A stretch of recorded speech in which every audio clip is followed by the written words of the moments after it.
കാട്ടാനകളെയും വന്യമൃഗങ്ങളെയും ഭയന്ന് ഉറക്കം നഷ്ടപ്പെട്ട ഒരു ജനതയാണ് ഇവിടെയുള്ളത്. തൃശ്ശൂർ അതിരപ്പിള്ളിക്കടുത്ത് വെട്ടിക്കുഴിയിൽ.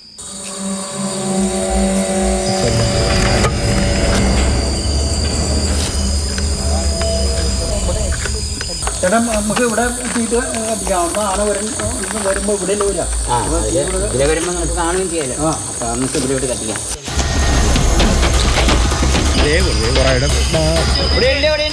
ഒരു വിളയും ഇവിടെ കൃഷി ചെയ്യാൻ പറ്റില്ല. എല്ലാ തരത്തിലുള്ള വിളകളും വന്യമൃഗങ്ങൾ നശിപ്പിക്കുന്നു. അവർക്ക് ജീവിതം മുന്നോട്ട് പോകാൻ കഴിയുന്നില്ല. കുട്ടികൾക്ക് പോലും ഉറക്കം നഷ്ടപ്പെട്ട അവസ്ഥയാണ് നിലവിലുള്ള. ഇപ്പോഴത്തെ അവസ്ഥയിൽ ഇനി ഒരു കൃഷി ചെയ്തൊന്നും ജീവിക്കാൻ പറ്റുന്ന അവസ്ഥയിലല്ല. എന്താ വെച്ചാൽ ഏത് ദിവസവും ഏത് സമയത്തും പകൽ പോലും ആന ഇറങ്ങുന്നൊരു കണ്ടീഷനിലാണ് ഇപ്പോഴത്തെ ഒരു ചുറ്റുപാട്. 9 ആനയാണ് ഇവിടെ വന്ന് നിരന്ന് നിന്ന് തെങ്ങ് തട്ടിയിട്ട് തിന്നും. തെങ്ങ് തട്ടിയിട്ട് 9 ആന. ഈ തുമ്പിക്കൈയില്ലാത്ത ആന വരെ കുട്ടി വരെ കൂടി ഉണ്ടായിരുന്നു.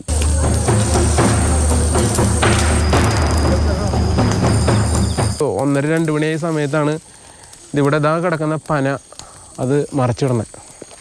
ഞാൻ വീട് ജനലിൽ നിന്ന് കണ്ടുകൊണ്ടിരിക്കുക. നമുക്ക് പുറത്തിറങ്ങി കയ്യും കാലും മറിക്കും. ഉറക്കല്ല, രാത്രി ഉറക്കല്ല.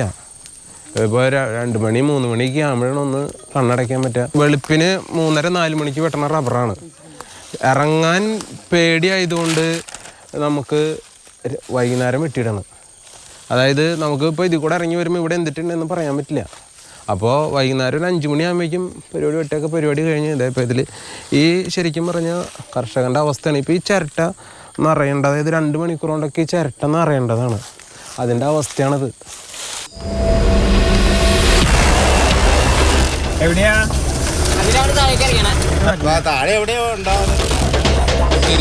ഞങ്ങളിപ്പോൾ അവിടെ ഉണ്ട്. കിരികാണ്ട് വീടിൻ്റെ ബാക്കിൽ ഉണ്ടെന്നല്ലേ ശിവൻ ചേട്ടാ? ഇതിൻ്റെ വീടിൻ്റെ ബാക്കിലാണ് ആൾ നിൽക്കണമെന്ന്. അതാ പോണത്.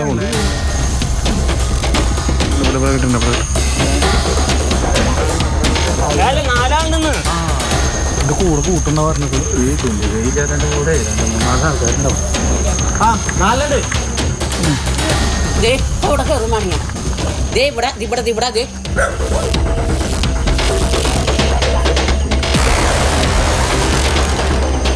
അധികം വൈകാണ്ട് ഇവിടെ ഒരു മനുഷ്യജീവൻ എന്തായാലും നഷ്ടപ്പെടാതെ എൻ്റെയോ ആരുടെയും ആവാം.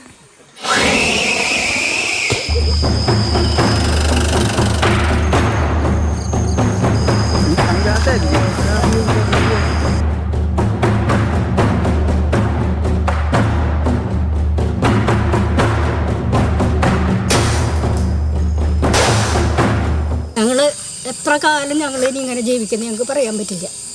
അതുപോലെയാണ് ഞങ്ങളുടെ ഇവിടുത്തെ ഒരവസ്ഥ.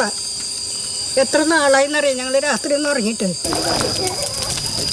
ഈ കത്തുന്ന തീയേക്കാൾ പൊള്ളുന്നതാണ് ഇവരുടെ ജീവിത സാഹചര്യങ്ങൾ. ഇതിനെന്നൊരു അറുതി ഉണ്ടാകും എന്നുള്ള കാര്യം ആർക്കും ഒരു ഉറപ്പില്ല. എവിടെ നിന്നെങ്കിലും ഒരു ഉറപ്പ് മാത്രം കിട്ടിയാൽ പോരാ. ഇതിനൊരു പരിഹാരം, ശാശ്വതമായ പരിഹാരം, അതാണ് ഇവർക്ക് വേണ്ടത്. സുജി പട്ടാമിക്കൊപ്പം MS ലിഷോയ്, മാതൃഭൂമി ന്യൂസ്, തൃശ്ശൂർ.